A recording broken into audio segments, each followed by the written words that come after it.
There's a sign in front of me that says, please repeat the question. I'm not sure what that's about. Good morning and happy first day of fall for all of you pumpkin spice lovers. Welcome to the Rotary Club of York. I'm Glenn Miller, filling in for President Jackie, who is enjoying a well-deserved week of vacation. If you haven't already done so, please silence your cell phones and other mobile devices. Our opening song and pledge today will be led by Deb Harrison, invocation by Dave Hogue, and visitor introductions by Karen McCormack. Deb?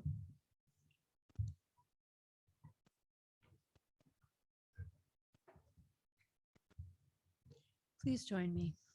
God bless America, land that I love.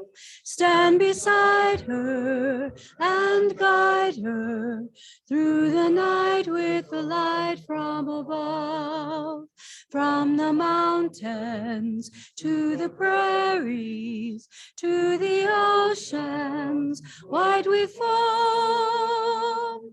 God bless America, my home, sweet home.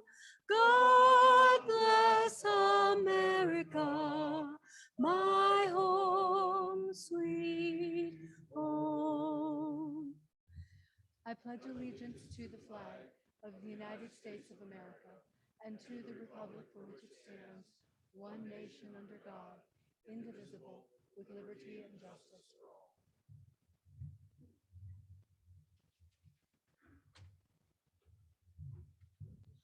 Let's pray. Oh God, we come before you today asking for your mercy. Show your mercy to those in this country and around this wonderful world of yours who become infected with the current pandemic without the benefits of vaccines or therapeutics. Grant them strength and give them life. Show mercy to the most vulnerable among us, who, though they take advantage of all the man-made viral weapons at their disposal, still face a monumental challenge when infected by COVID-19. Grant them strength and life as well. Show mercy to those in charge of this nation's many governments who are maybe tempted to utilize this pandemic as a means to further fame or power. Grant them wisdom guided by scientific knowledge that their decisions may strike a balance of safety and freedom in the interests of those whom they govern and serve. Show mercy to those who increasingly engage in the business of dividing this nation against itself, whether for profit or fame or power. Turn them, O God, to strive toward perfecting the vision of the premise of e pluribus unum, out of many, one, that this nation built on a unique idea may continue to grow and prosper. Open our ears, hearts, and minds to our speaker, Richard, today, that we may be enriched. Thank you, O God, for this food you've put before us. We ask your blessing on it and on those whose hands have prepared it and served us this day. Amen.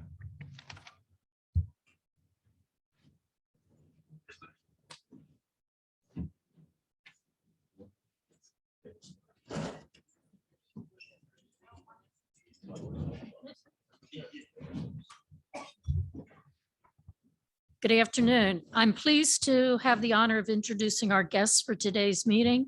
When I call your name, please stand and remain standing until President-elect Glenn has welcomed you. Welcome to Norman Humber, guest of past President John Kleindienst. Alexa Bourne, guest of Martin Fedorko. Kate Hines, Anthony Moore, and Rebecca Shanneman, all guests of Jules Tolbert, and David Bobo Ade, guest of Walt Tilley. President Glenn.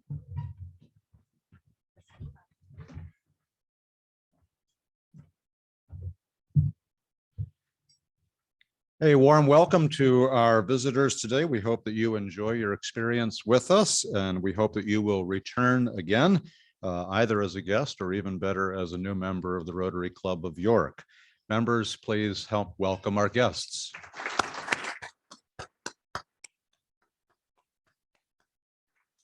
Thank you.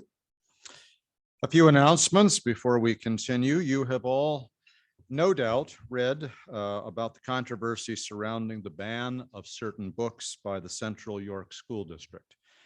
Our local Confronting Racism Coalition formulated an op-ed piece to be sent to local media addressing the issue and, of course, opposing the ban.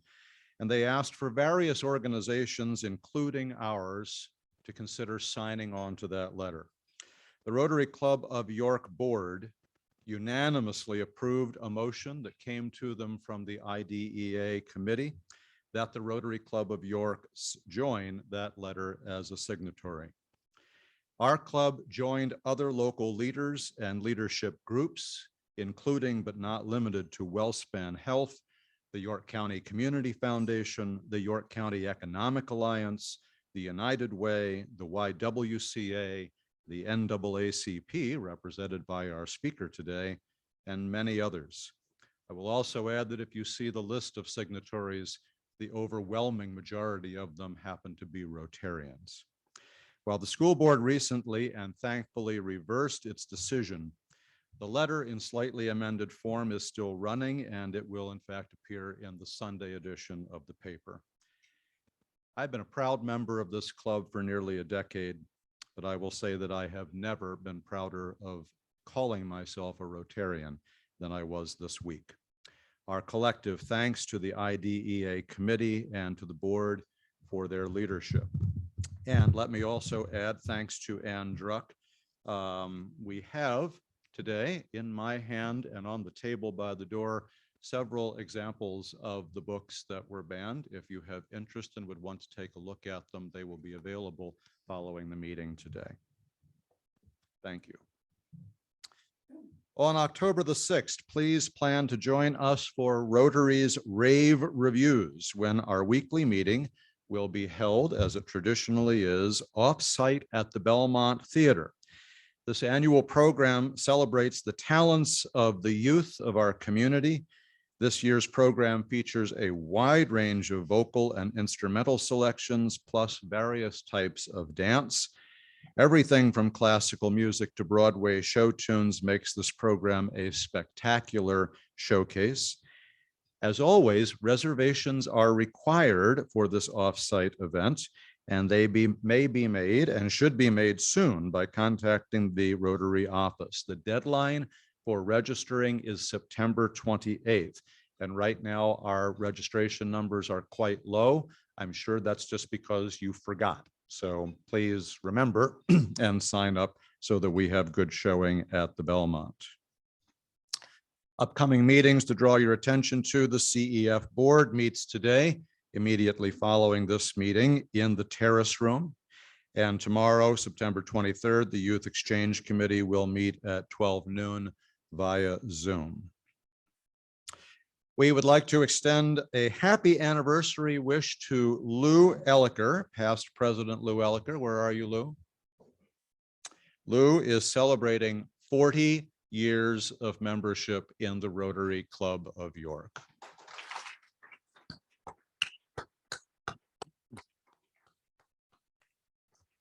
Lou, I think I graduated from college the year that you joined. Just saying. Thank you, Lou, not only for your 40 years of membership, but even more importantly for the service that you've rendered to the club and to the community in those years. Well done. And now we have a member moment featuring, drum roll please, Claire Forbush. Claire Forbush grew up in Carlisle, England, which is not far from where my mother was born. Her dad was a Rotary district governor, and her family often hosted exchange students and held fundraisers. Past President Ann Druck proposed her for membership to our club in 2018, and she now serves on the Budget and Finance Committee. After graduation from university, as we say in England, Claire came to the United States for a summer with a group of students from the UK to have the experience of international travel. The group was given a job selling aerial photos of people's homes in the Leader Heights area. Interesting. Government recognizance photos were there. One day she knocked on the door of a nice young man who did not buy her photo, but a week later she knocked on the door of a different house and the same young man opened it. There's a story there too. He was happy to see her again and convinced his mother, who lived there, to purchase a photo and then promptly asked Claire out on a date. Timing is everything. Claire and her future husband, Jeffrey, dated all that summer until she had to return home to England. A month later, he visited her across the pond and proposed marriage. They were married in York at the Amigsville mansion, which reminded Claire of England. Claire's mother was certain that the marriage wouldn't last. We've all been there. And she kept her room as a shrine for 5 years. Fabulous. Claire and Jeffrey have been married for 22 years, disproving her mother's prophecy. And they have an 18-year-old son who is a freshman at Penn State Berks campus. Claire's degree is in art history and philosophy, so naturally she got a job in banking. Better than asking if you want fries with that. Her mom was a banker, as were a long line of family members, but Claire vowed she would not go into that field until an opportunity arose for a part-time teller position at the Glen Rock State Bank, which launched what would become the perfect career for her. Later, she was invited into the management training program at what was then Drovers Bank and continued to grow in her management and commercial lending training and experience. She recently helped Univest Bank open their financial center in York and works for the bank as a commercial lender. She's very active in the community and has had great role models in people like Tom Donnelly and Doug Berman. She has served in the chair position for YCEA, is treasurer-elect for the YWCA, and vice chair of the York County Libraries. She loves to garden. Of course she does. She's from England. And her 6.5 acres of growing flowers and fruits and vegetables, and even has a few chickens on that 6.5 acres. She often travels to England to visit her family and indulge in her favorite activity of touring museums and castles. Claire, we are glad you met Jeffrey when you visited America all those years ago. We're glad that you've decided to call this home, and for your leadership in the community and for your membership in Rotary. Congratulations. Thank you.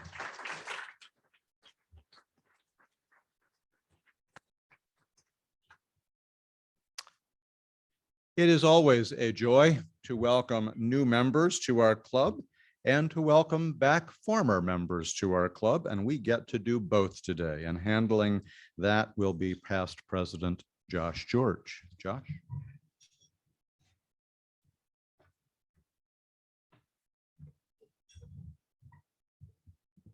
Thank you, President-elect Glenn. Good afternoon, Rotarians. This is the best job in Rotary, to welcome new members. And of course, after the last 18 months, it's been a slow job, but I'm now proud to say that we're on the right track and membership is improving. The numbers are growing and we're getting back some excellent members, and we're welcoming some new members. Today, I would like to first reintroduce you to Becca Hanlon. I'm sure most of you know Becca. She was a member of this club between 2016 and 2020 and is now a member again as of 2021. So a short hiatus in there. Becca is a graduate of Millersville University with a BA in English and a minor in journalism. And she and her husband, Will, are the owners and operators of Our York Media, LLC. I'm sure many of you have used Becca for work with your own companies. And they also have a new venture, which some of you might know about, but if you don't, it is called the Founder Beat, and they are focusing on entrepreneurs in the community, people who have started businesses. And if you happen to be one of those people, I'm sure she'll be happy to talk to you about how she can advertise and market your company for you. She's a board member of the Grotto and also the York County History Center, and is a past president of the Junior League of York. Now, her hobbies are hiking, reading, and I love this one, turning her lawn into, in Old East York, to a version of Longwood Gardens. I don't know if you can do that on like a quarter of an acre or whatever, but go check it out. I'll give you your address later. So as I said, she's married to Will. They have 2 kids, Joey, who's 5, and Mara, who's 18 months. Her proposer this time around is Glenn Miller, although her original proposer was Marcia Bornt. Will you please help me welcome Becca back into the club?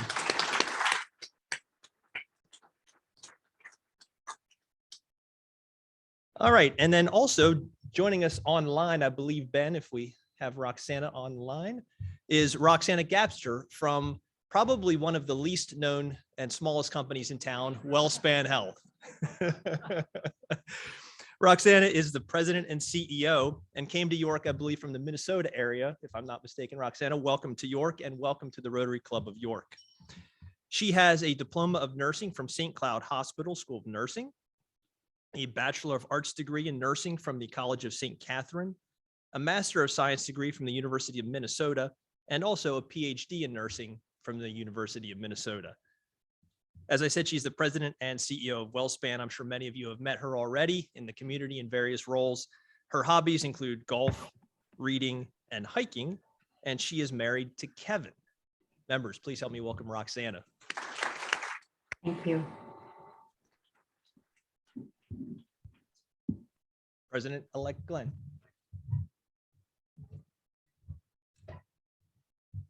A warm welcome to both of these fine new and returning members to our club. We are delighted to have you. We don't really, with Becca at least, need to make the speech about how important getting involved is, because we know you will dive right back in from where you left off. And Roxana, we're delighted to have you and hope that you can bring your gifts and talents to the work of this club and what we do in the community. And now, without further ado, it is my pleasure to welcome our IDEA co-chair and board member, Cal Weary, who will introduce our speaker for today. Cal?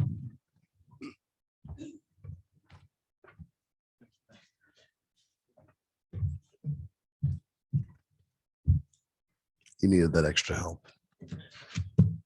As do I with my eyes.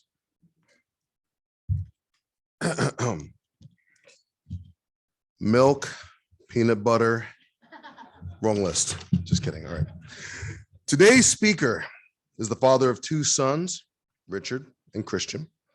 He studied carpentry at Thaddeus Stevens College of Technology and runs an innovative construction business, Rich and Sons, serving South Central PA. If I stop there, he's already the type of leader that we want as a member of our club. But there's more. Richard is a creative director of the arts and is the owner of Inclusive Arts Movement in New York. There he taps into the fields of painting, photography, and documentaries. He works extensively with his mentor and friend, Ophelia Chambliss, and York College of Pennsylvania on provocative and relevant projects in the York area, including his work Assemblage that he did with Shelby Elaine, former student of mine. And this was a photographic representation of Black togetherness, which ran from November 2019 to July 16th, 2021. It's a long run. And that was over at the Center for Community Engagement on the 1st floor. So hopefully you got a chance to see that. He's a board member of the YWCA. He's a community activist. And I want to say this separately. When someone says community activist, we automatically go, okay, well, I know what that is. He's not just a community activist. He's active in his community. Does that make sense? The delineation? He's active in his community. And in January of 2021, he was named as the York NAACP president. Today, Richard will be speaking about the great history of the NAACP with a focus on York, as well as the creation of Inclusive Arts Movement York and plans for the future. Please welcome my good friend, Mr. Richard Craighead.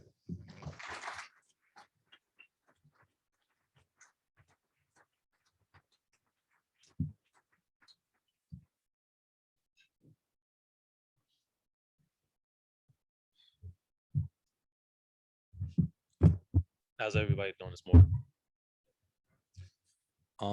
So before I get started, I was talking to my girlfriend earlier, and she's like, well, Rich, you don't need the hat. You don't really need the hat today. Don't wear the hat. And she understands why I wear the hat, but she doesn't think I always need it. And the reason for it is that it doesn't matter how I dress. I'm still a Black man. in America. We've seen Black men in army suits, and we've seen them dressed in three-piece suits. We've seen them dressed in shorts and a t-shirt, and they've still been treated less than. So this hat doesn't change who I am. It will never change who I am. But what it does represent is that I am important and my life is important, and Black lives, Black men's lives are important. So I'll always wear the hat, and I'll always wear it to events unless my girlfriend hides one of them from me, but I have like 30. So it'd be really hard for me to do that. But so we'll get started. NAACP York branch, but our focus is going to start off with NAACP. We'll get to this. So the Rotary's mission and the achievements of the world understanding and peace through local, national, international, humanitarian, educational, and cultural programs. That's the mission statement for the Rotary. The start of NAACP. Brief history, it was started in 1909, Springfield, Illinois, and due in a large part to brutal beatings, mistreatment of Blacks, but mostly lynchings. So you had a group mostly made up of white men and women and two notable Black activists, W.E.B. Du Bois and Ida B. Wells, who created the NAACP, which mimicked that of the Niagara movement created by W.E.B. Du Bois. The main goal was to uphold the 13th, 14th, and 15th Amendments, which outlawed slavery, stated all men are treated equally, and gave their right to vote.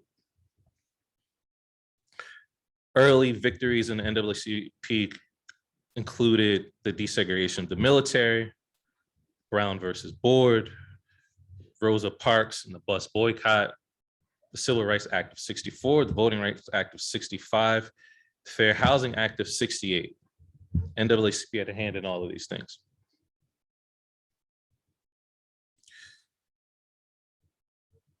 Here's where people start to ask, why are you guys still here? Why is the NAACP still involved? What are they've done all these things. They've created all these programs and initiatives. They've had these acts created, and they've helped push these movements and amendments. Why do we still need the NAACP? The overt racism turned into covert racism.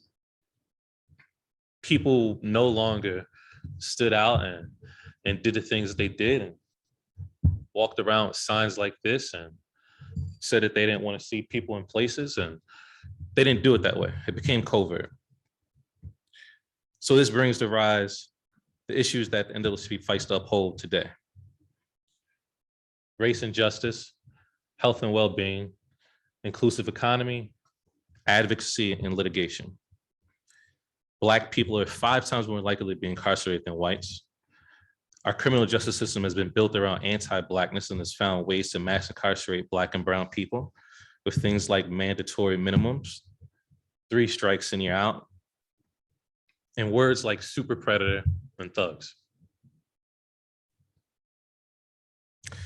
which has created a distrust within our community, i.e. COVID, health issues that have been treated as like guinea pigs, Tuskegee.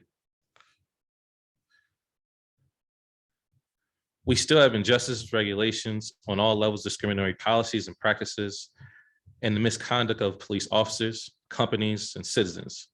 The inclusive economy, the American dream was never meant for us. The disparities between home ownership and housing affordability, and white families on average making 10 times more than Black families. So this is why the NAACP is still around. One of the quotes that I put here is, we can disagree and still love each other, unless your disagreement is rooted in my impression and denial of human rights. And that's, I think, one of the big things and reasons why the NAACP is still here and why we're still focused and still fighting. What we've done locally isn't always shown. It's not always seen to the public eye. Whether you see it or not, though, we're here. Our members are selfless and don't always say what they represent, what organizations they represent, but I remember this whole conversations behind the scenes. They sit on boards, they help with programming initiatives. Our members are in the government, in the businesses. And our members are real estate agents, artists, which tell stories of their works, journalists, photographers, lawyers, doctors. Our presence is felt. What you can do to help out the NAACP is something that I don't think that I can tell you. Because if I tell you what to do, you'll do it for a little bit, then you get bored of it. It's better for you to do what you want to do that helps out the Black and brown community. It's something that you can stick with.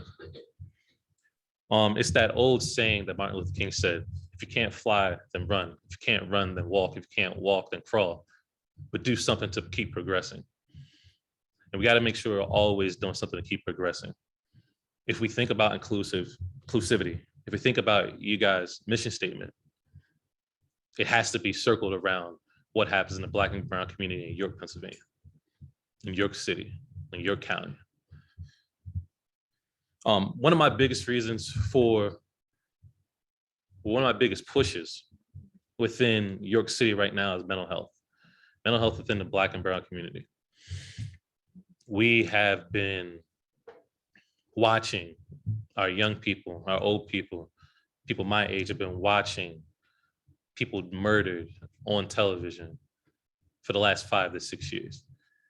And we've been affected. You talk about the military post-traumatic stress disorder. We've been affected by post-traumatic stress disorder to the point where we can't think straight, where we can't get pulled over by a police officer and feel comfortable. I was telling the story before. I was working for the city for 3 years. And in the city, you have a big yellow truck. This big yellow truck, you have a vest on, you have a suit on, but still every time a police officer got behind me, I still became nervous. And like to the point my hands are sweating. And I'm like looking to make sure I'm doing everything right. And it's like, well, for Rich, you're in this yellow truck. You're probably fine. But from that first instant, that first thought, it said, now I'm not fine. This has affected our Black and brown community at such a high rate. If we want to change what the violence is in the city, and that's where everyone's focus is at, well, Rich is too much violence. Rich is Black on Black crime. We have to figure out a way to change what these kids' mindsets are focused on. There's an old saying where it says, the guy saw people getting pulled out the river and babies getting pulled out the river. And he saw it and he said, well, why not go upstream and take the person that's pulling the babies out the river and start from the beginning? And that's what we have to do. We have to start from the beginning. We have to start with our young kids. We have to start bringing more social workers into the schools, more money into our schools, more money into our homes. Like that is the thing that we need to do.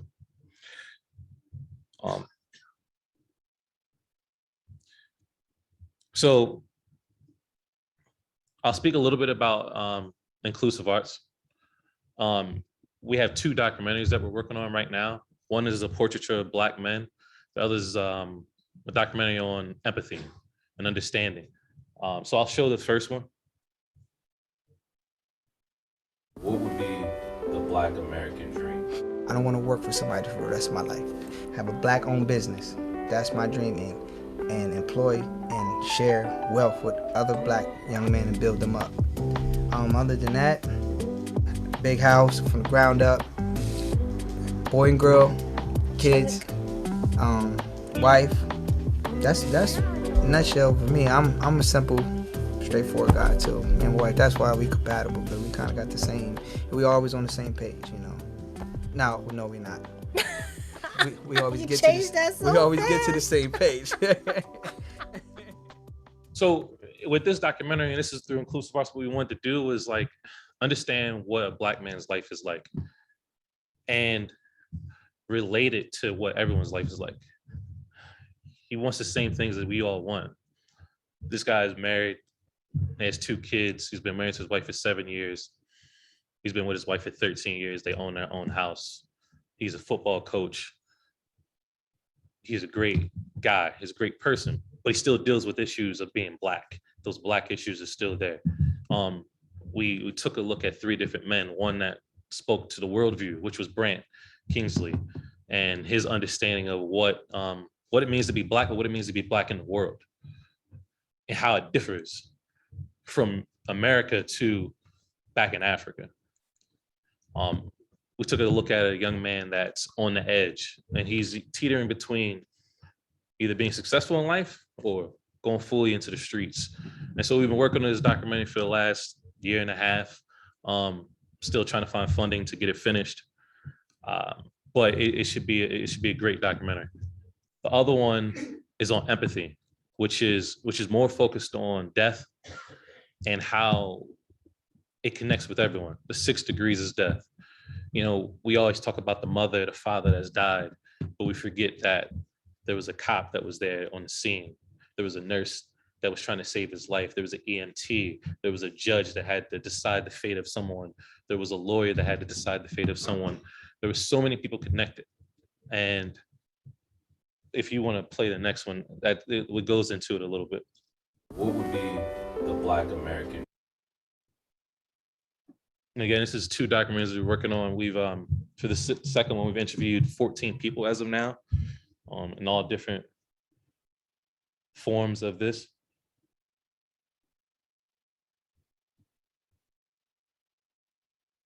And as I was messaging my people, I got the call that he died.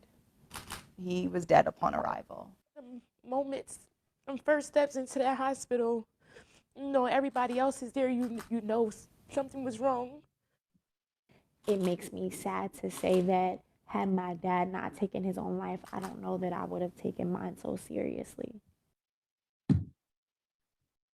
So that's the second documentary we're working on.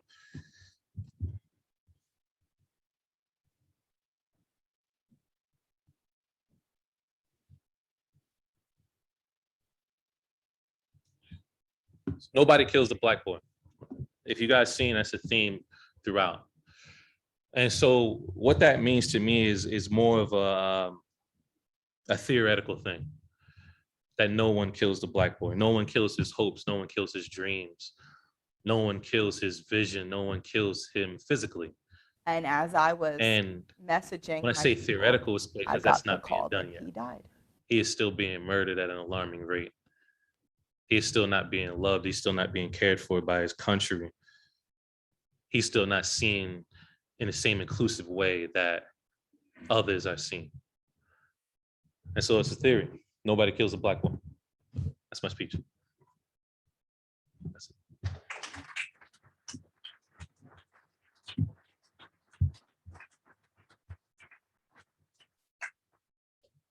Time for questions to address to Richard.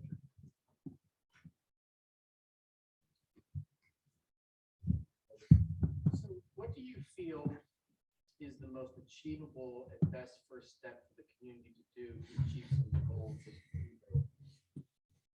The most achievable goal to me is sticks in that mental health, is pouring money into the mental health field, and going back to kids at 3 years old and up. Right now, it seems our focus is not that we shouldn't focus there as well, but our focus is after the fact, after the crime happens, after the kid is mentally ill. We always say, oh, well, he was troubled. But why not attack him before he becomes troubled? We've done a war on crime. We've done a war on drugs. We've yet to do a war on mental health and what that looks like, fully attacking that. So that's in the schools, that's in the media, that's in the newspaper, that's everywhere, that we attack that and see how we can change it from the early ages to the point we're giving them tools. Like, we don't give kids tools. We don't give them conflict resolution tools. We say, oh, well, they fought. Well, why did they fight? Because they didn't know how to deal with their emotions.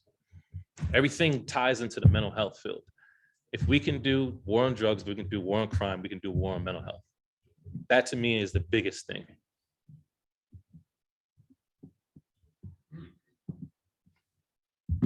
What are some examples in the New York area of programs that you think are helping? Brent Kiesling spoke here.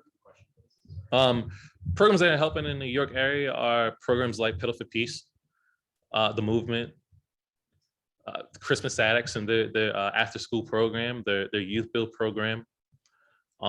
It's a lot of grassroots programs that are being created. But also, I think one thing that I always speak about is positive propaganda, which is flipping propaganda to the positive side. So it's some images that we've shown. Cal, he's talked about our assemblage photo series, which was a photographic representation of Black people. And it was to break down the stereotypes of what Black people look like. So we dressed all the men in suits, all in Black suits. They went to the hood, the perceived hood, which was my block. I lived on the block, it was called the Jungle. But we dressed them in suits, and 90% of the men that came there, they were successful from that community, that block alone. You had guys that owned businesses, you had guys that were entrepreneurs, you had guys that created things in the community, had community activists, and they all came from this area, and that it was to change the perception. So this is the breaking out of that propaganda and changing that propaganda to the positive side of things. So that's, to me, is one of the key things, is also highlighting what Black life looks like in a different way than what it's been given to us. NAACP, back in when the Birth of a Nation was created, it was one of the things that they pushed against, because in the movie field, they said that this was the greatest movie. It was one of the greatest movies ever made. But it was the propaganda used to highlight and create anger, distrust, people being scared of Black people. This movie's called Birth of a Nation, without the people that was actually there to birth the nation. So I think At the beginning of this meeting, we heard about the op-ed for against the school board's book ban. I wonder if you could expound a little bit on your perspective on that. As far as that goes, we are fully against the book ban. But what I was telling the people I spoke at the central protest last week, not the one that they had on Monday, and it was one of those things where it's like they gave you the blueprint, right? They gave them the blueprint to figure out what it is that they thought wouldn't be inclusive to their community. We can't sit around and wait for someone to include us all the time. And we as Black and brown people, we've never waited for that. We've died for that. And so when it's like, oh, the books were banned, it's like, okay, cool. We'll figure out a different way. Go look at the list. Go buy the books. Go give them to your children. Go read them. Go watch the documentaries. We've always had to find a way to get around things. So when people see things, they're like, well, why are you guys not in outrage? Aren't you so upset? It's like, because it's hadn't been going on forever. But we've forever been trying to find ways to get around it. And we've forever had to find ways to get around it. And so is the book ban wrong? Yes. But are there ways to get around it? Yes. And that's what we do. That's what we've always done.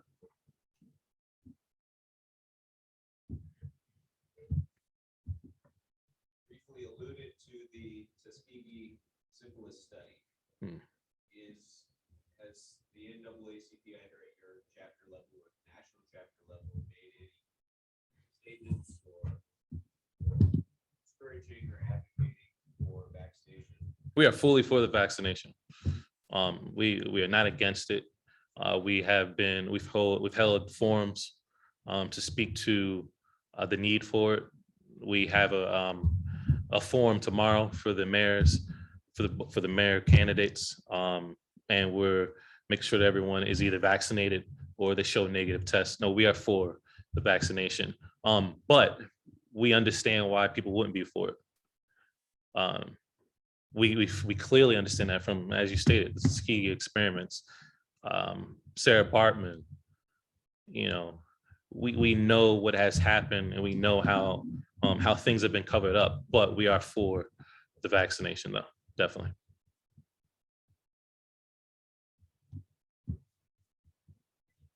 The NAACP is a membership organization. Have you seen your membership go up and anyone become a member?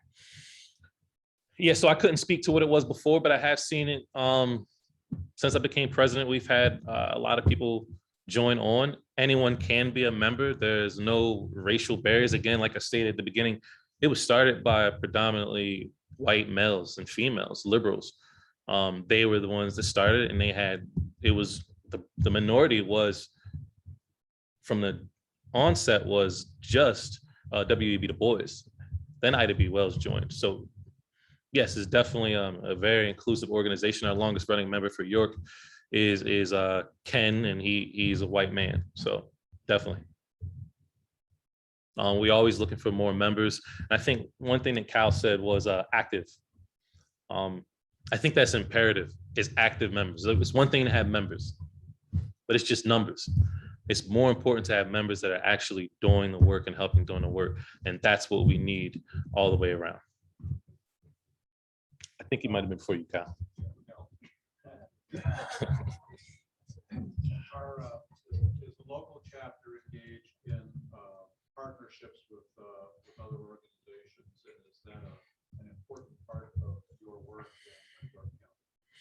Yeah, we've been trying to be more engaged with other organizations. It always hasn't been that in the past. Not that it hasn't happened, but that is one of my focuses, to be more engaged with other organizations, because I think that is where we expand and we touch more people and we change more understandings and change the narrative to fit in to what Black and brown people need to be fit into, which is everything. I mean, the thing that if I don't leave you with anything else is that in the very fabric of America and American way of life is Black people. And so in the very fabric of your thought and anything that you do, you should be thinking, how can I include, or how have I included Black and brown people? And I mean that for everything. I mean that for everything that is going on. I'm making sure I'm not hurting them. I'm making sure that I'm helping them if I can. And I'm thinking about what I can do in the future. So I'm going to lead you a little bit on this. Okay. Talked about the old saying about people taking children out of the water. Basically, the idea is, well, why don't we go upstream and find out who's putting them in instead of trying to pull them out? With that, how are you connected to the youth for a chapter or a junior chapter of the NAACP? With the idea that you're starting to train them younger so that they're ongoing members later on, and that they're preaching basically what you want to do.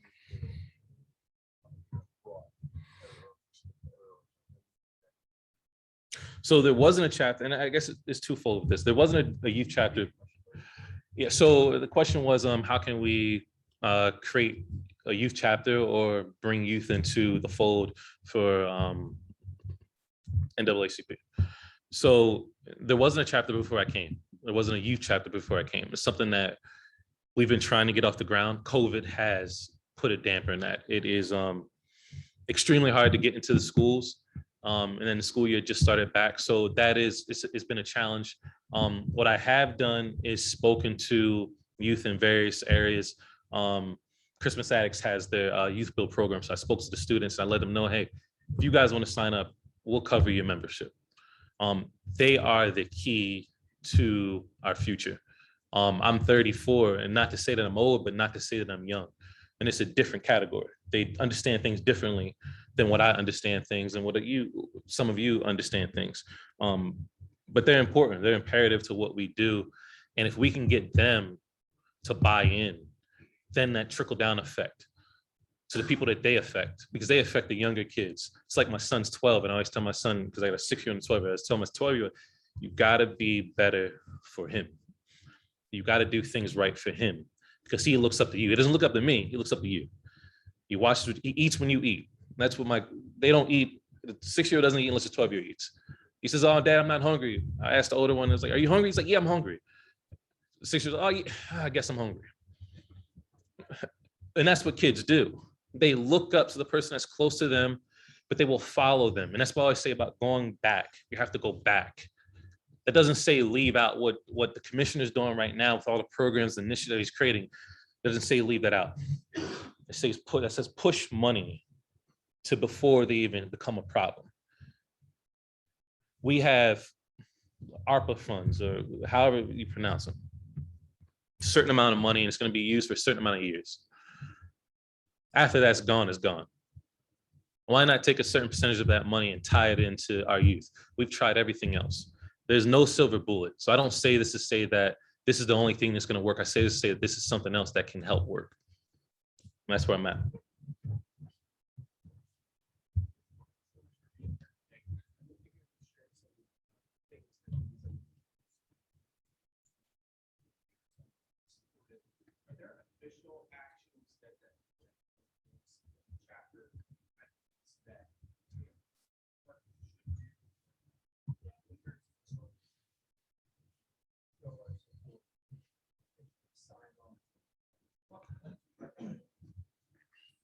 Official actions? No, it goes back to that the race and justice. It goes back to the inclusive economy. It goes back to those things where the book ban has came up, right? And that's at the fourth. That's been spoke about. But there are so many other things that are going on, and I can't tell you what to do. And that's my biggest thing. I cannot tell you what to do. I can ask you to research and look it up and find what to do. I can ask you to come to an NAACP meeting. I can ask you to see one of these programs like Pedal for Peace and go out there and hang out with the kids. I can ask you to pour money into these organizations that are doing things like the movement. That's what I can ask. Like the program Change, that Alisam runs. I can ask you to pour money into things like that, but I can't tell you what to do.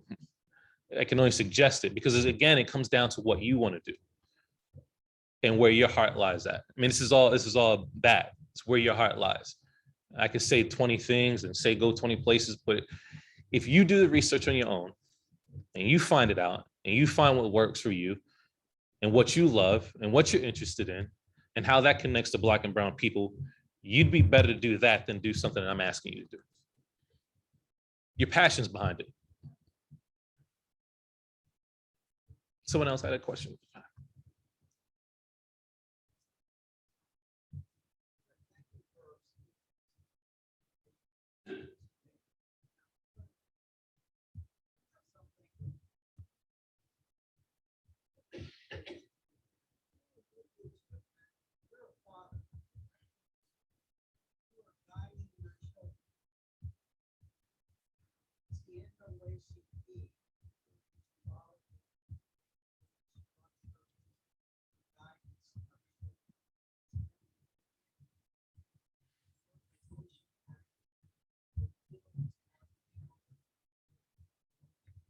So, and this is fully not a knock on NAACP before I became president.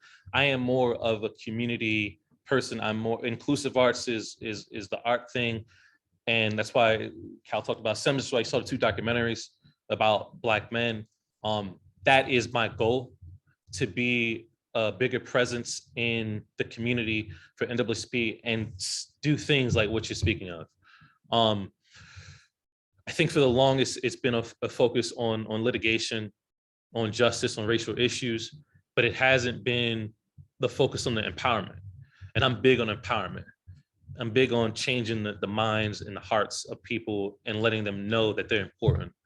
So that is a big focus moving forward. I can't say that it's always been a big focus in the past as overtly as what you're speaking to. So it's something that definitely needs to be done though. As far as inclusive arts goes, that's what we do. That's if I would have shown more pictures of assemblage, we had one of our photos that was entered into the state of art, which had a father with his son on his shoulders and they're looking down at each other. And this is the same man that spoke in the first documentary. So. Final question from. Let's thank our speakers.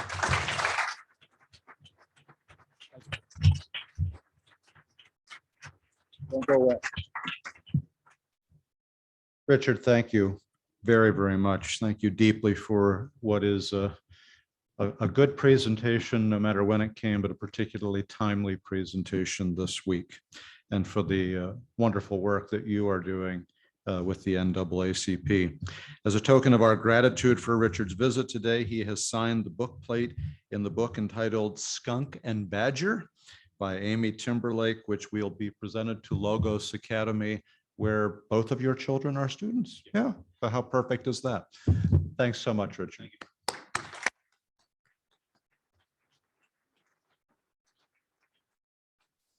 Next week, our speaker will be Jack Kay, the president and CEO of Susquehanna Real Estate. Jack serves, as most all of us know, as chair of the York County Industrial Development Authority, which is spearheading the renovations of the historic Yorktown Hotel in downtown York.